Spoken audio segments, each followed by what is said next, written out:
Assalamualaikum warahmatullahi wabarakatuh. Salam sejahtera bagi kita semua. Perkenalkan, nama saya Farid Akbar Siregar Eskom Mkom, dosen Universitas Muhammadiyah Sumatera Utara, program studi S1 Teknologi Informasi. Saya sudah menjadi dosen tetap di sini sejak 2020. Cabang ilmu yang saya ambil adalah pemrograman dan data, di mana di semester ini saya mengajar mata kuliah struktur data. Struktur data adalah mata kuliah semester 2 dengan bobot 2 SKS. Struktur data adalah mata kuliah yang mengajarkan tentang tipe-tipe data yang biasa digunakan pada pengolahan data, teori-teori, konsep-konsep, metode-metode, serta algoritma yang biasa digunakan dalam pengelolaan data. Capaian pembelajaran mata kuliah ini adalah mahasiswa mampu memahami teori-teori, konsep-konsep, metode-metode, serta algoritma-algoritma yang biasa digunakan pada pengelolaan data, sehingga mahasiswa mampu menyelesaikan permasalahan-permasalahan yang sering pada pemrograman dan pengelolaan data. Materi yang akan saya ajarkan pada video ini adalah suatu dan algoritma JIS, di mana metode pembelajaran yang akan saya lakukan adalah kuliah, diskusi, lalu simulasi, dan juga simulasi algoritma. Di akhir akan kita ada atau kuis atau juga tugas. Capaian pembelajaran dari materi dan suatu SPED ini adalah agar mahasiswa mampu menyelesaikan masalah khususnya di SPED dengan menggunakan algoritma. Yang pastinya mahasiswa harus memahami dulu bagaimana penggunaan algoritma Jigsaw. Berikut video yang akan kita lihat bersama-sama. Demikian perkenalan dari saya. Assalamualaikum warahmatullahi wabarakatuh. Lanjut, semalam itu kita sudah minimum spanning, ya. Sama algoritma. Nah, ini kita ada yang namanya short SPED. Sesuai namanya itu berarti jalan terpendek. Jadi short SPED ini termasuk suatu metode atau suatu teori yang gunanya untuk mencari jalan paling pendek pada sebuah graf. Graf semalam, nah itu kita cari jalan terpendek. Beda sama minimum spanning. Kalau minimum spanning kan semua bobot harus semua not harus kita lewati. Kalau ini kita cuma cari jalan terpendek dari satu titik ke titik yang lain. Nah, short SPED itu ada banyak jenisnya. Kalau kita lihat ini, jadi ada short SPED yang antara dua titik, titik awal, titik tujuan. Itu yang biasa kita pakai di Maps. Kalau kita pakai Maps, ya kan? Di mana titik awal kita, di mana titik tujuan. Lalu ada juga yang antara satu titik dengan titik yang lain sekali semua. Ada juga antara satu titik dengan titik lain, tapi harus lewat titik tertentu. Ini kan juga bisa kan di Maps kan? Kita mau lewati dua titik bisa kan? Nah, itu ada. Jadi kalau kan mau pakai Maps, nah itu termasuk teori short SPED. Jadi setiap kalian nanti membuat aplikasi yang berbau GPS, berbau map, maka dia pakai graf dan pakai short SPED. Nah, untuk penyelesaiannya ada banyak algoritma, tapi yang mau kita pelajari itu adalah algoritma apa baca? Jigsaw.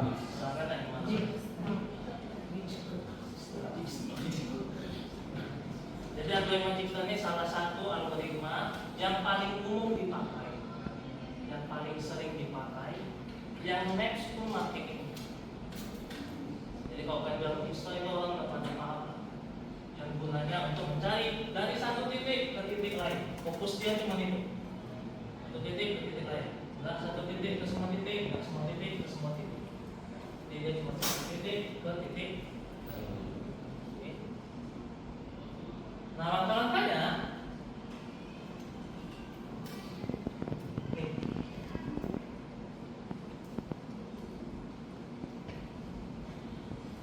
Jadi pertama itu nanti kita inisialisasi. Jadi ceknya ada 3 titiknya ya. A, B, C, misalnya gini. Oke, kita mau dari A ke C. Oh, ini kan karena lurus gampang kan? Berarti A ke C ada 9 enak kan? Nah, kalau di Dijkstra dia inisialisasi dulu nih. Jadi setiap titik itu dikasih nilai. Titik kita awal itu dikasih nilai 0. Oke. Sedangkan titik lain itu dikasih nilai nih, tak hingga tahu kan?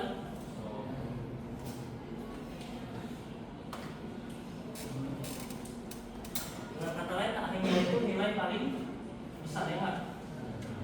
Adalah tak hingga. Nah, awal-awal gini nih. Setelah itu set semua not. Jadi ada set. Jadi kita harus bedakan mana not yang sudah dilalui sama yang belum dilalui. Biasa itu kalau yang sudah dilalui nanti ditambah ini.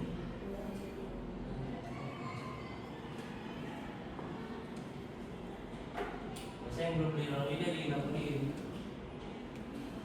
Yang sudah dilalui. Jadi nanti tanda. Oke. Yang ada. Di sini aman. Habis itu hitung bobot. Hitung bobot tujuan dengan cara menghitung nilai not awal ditambah dengan bobot dari garis atau jarak. Jadi kalau misalnya ini not tambah 3, nilai si bobot si not ditambah jarak. Not tambah 3 kan?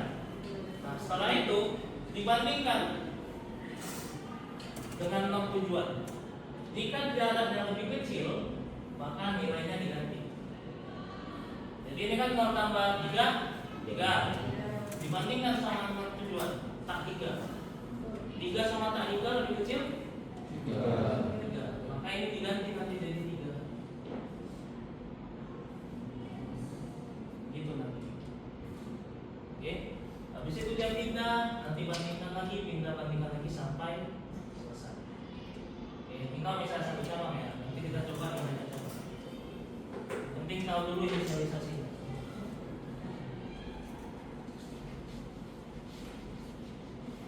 Langsung aja kita coba simulasi.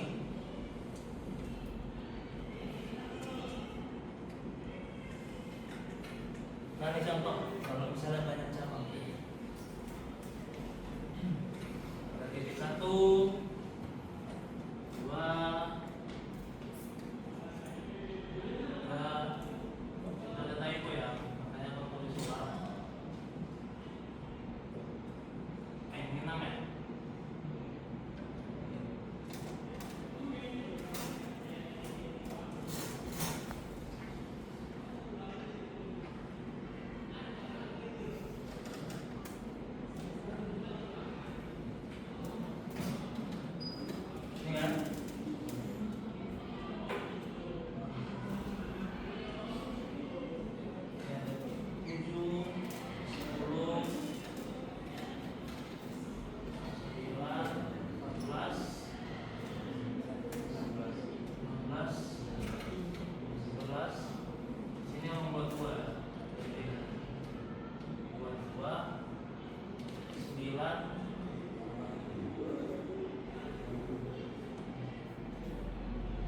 Nah, misalnya kayak gini, ada sebuah trek dengan banyak simpang, ada 6 titik.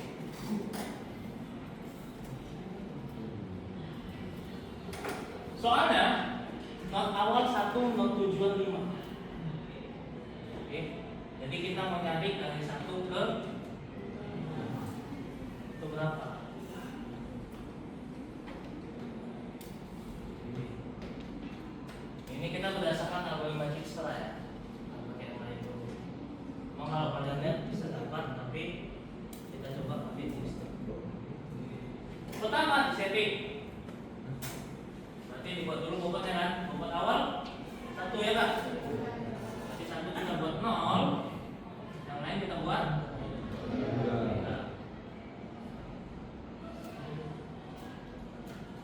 buat gini juga. Di awal kita buat 0. Habis itu hitung yang terhubung dengan kita, dengan posisi kita. Berarti ada 2, 3 sama 6. Kita hitung satu-satu. 0 tambah 7. 7 sama tak hingga mana lebih kecil? 7. Ini ganti kecil? Iya. 0 tambah 14. 14 sama tak hingga lebih kecil?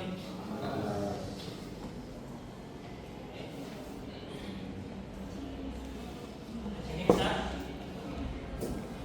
Oke, 1, 2, 7, 1, 3, 9, 1, 6, 4. Aman? Lanjut? Habis itu kita pindah ke yang paling kecil.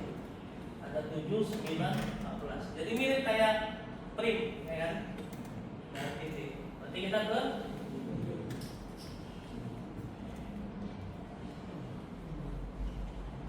nah, titik yang sudah dilewati atau makanya ditandai itu nggak usah dihitung lagi.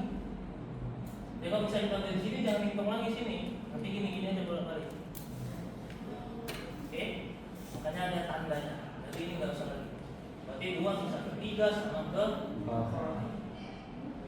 7 tambah 15. 2 sama tak hingga lebih kecil? Nanti kan? 7 tambah 10? 17 sama 9 lebih kecil? Berarti dia tidak berganti. Jadi nggak selalu berganti. Ketika dari ini 7, 10 dia 17. 9 lebih kecil dari 17. Berarti dia tidak. Ini menurut si Dijkstra ya. Jadi tetap. Oke. Berarti ada 9 sama 22 kita ke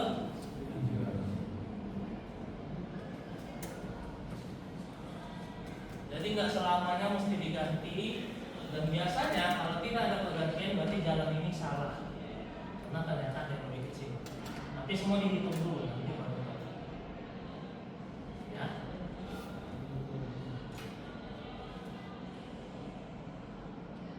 Tadi kan. Kita lanjut ke 3. 3 ada 4 cabang. 1, 2, 4, 6. 1 sama 2 sudah kita lalui, berarti 3, 4 sama 9 tambah 11. 20 sama 22 lebih kecil? 3 kan? 9 tambah 2? 11 sama 14 lebih kecil? Habis? Gampang. Habis ya? Gampang kan?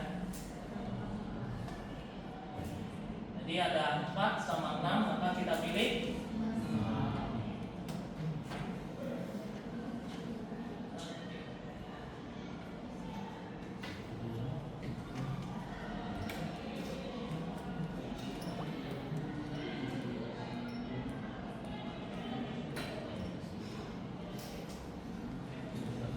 nah kalau udah bintang, pilihan kan tinggal 5. Jadi langsung aja 11 tambah 9 20 sama tak hingga lebih kecil 20.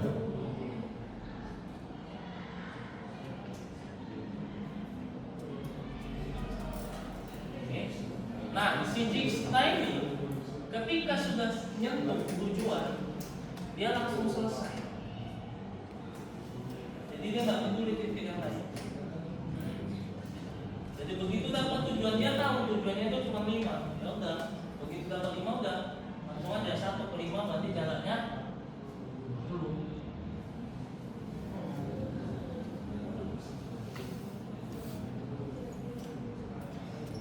Bisa. Enak aja Dijkstra ya.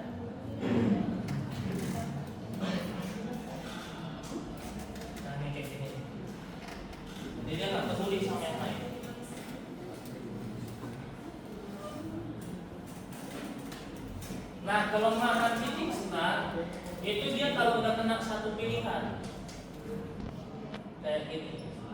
Jadi kalau misalnya mengganti, ini belum ya.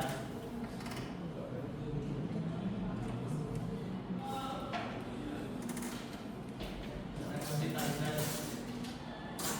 di sini yang membuat 14, sini yang membuat 3.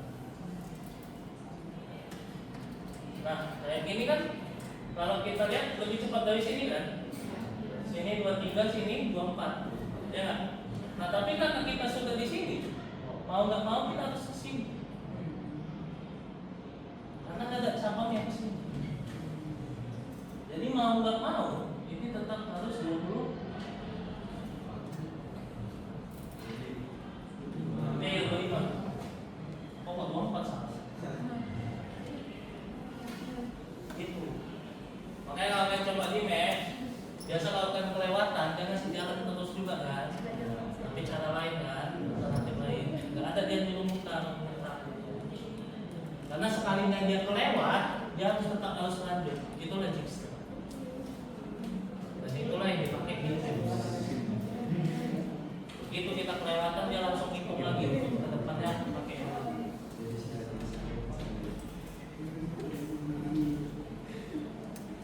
Bisa? Ya.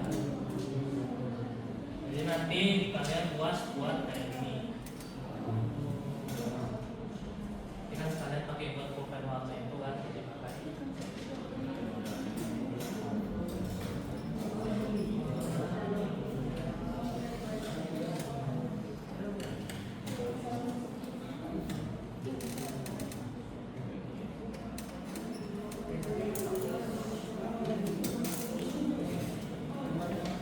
Untuk X selamat, yakin? Insyaallah paham. Paham dan kita langsung ke kuisnya nih. Jangan dulu ngapain? Siap. Tadi udah mau bilang kan, minggu depan kita was praktek, atau minggu depan lagi was. Oke. Jadi ini hasil untuk teori kita. Nanti kalian berarti was teori itu tentang bilangan, ingat bilangan, lalu tentang minimum spending, sama tentang auto spend. 3 aja. Nanti itu banyak-banyak menggambar, jadi siapin pulpen.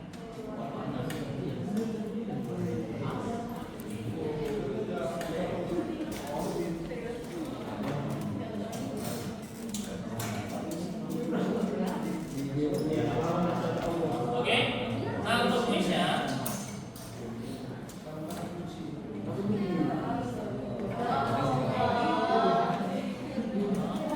udah nampak ya?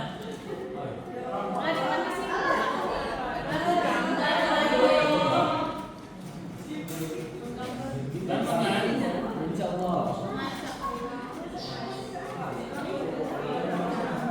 Nah, kalau kita lihat, jadi sebenarnya kalau ada panah itu lebih gampang. Gitu. Kalau kayak apa nih kan? Kalau misalnya kita satu nih, kita mesti ngitung 2, 3 sama 6 ya nggak? Tapi coba kayak gini. Dan kita ngitung E sama C, karena dia nggak bisa ke G. Dia lebih gampang panah. Jadi nanti puas kita pakai yang panas ini, kayak gini lah, gampang. Ini kan masih enak, makanya 1, 2, 3, 4. Nanti kalau luas sampai 30, 40 gitu. Kan kayak maps, kayak jarak maps yang asli. Oke, jadi kerjain dua-duanya. Yang satu dari buku B, yang dua dari D ke A. Soal, jangan ada yang ngumpul, soalnya ini untuk ngisi kolom kuis kalian. Karena kita sudah habis. Kita ini yang terakhir. Kumpul ke P1. Jam berapa saat? Jam berapa dikumpul? Berapa? 1 depan.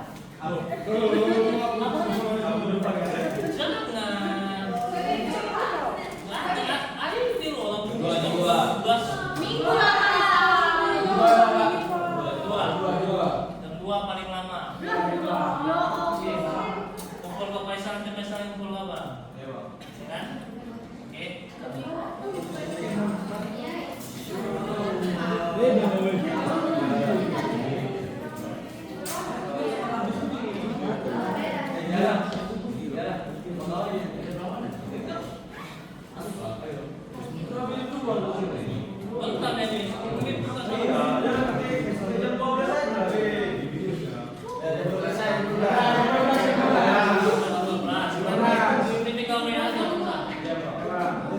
Nah, untuk yang sisa, buatnya nggak usah kayak ini, yang mesti sekali semua, kayak gini aja. Jadi dari titik kita berada aja, ini kan cabangnya aja.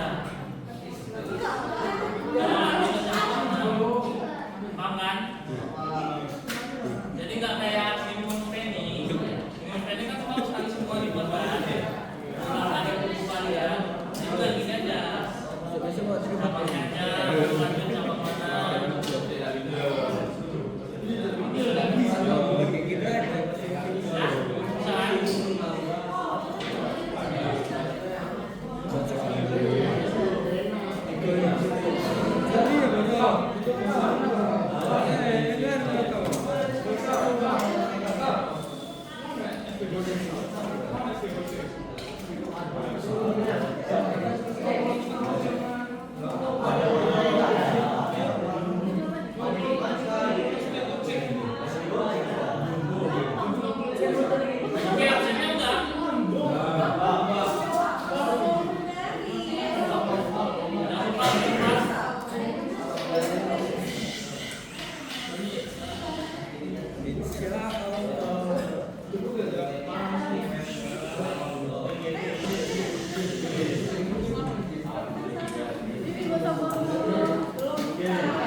Materinya juga udah di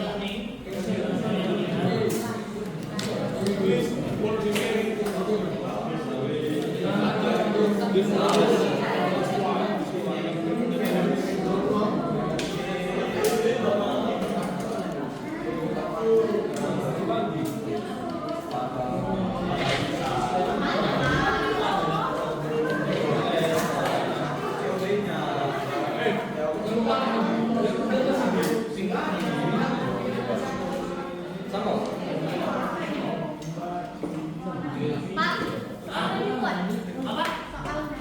Soalnya buat lah.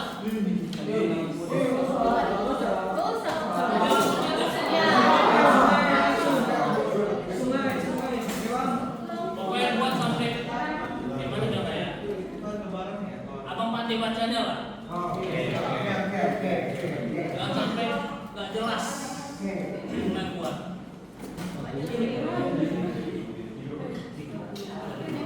Oke, enggak? Oke, itu aja demikian kali ini. Jangan lupa minggu depan UAS selamat ujian. Nanti kumpul UAS kuisnya. Abang akhiri. Assalamualaikum warahmatullahi wabarakatuh.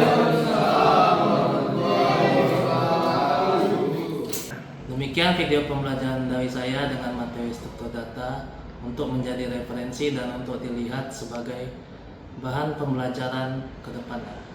Saya Farid Akbar. Assalamualaikum warahmatullahi wabarakatuh.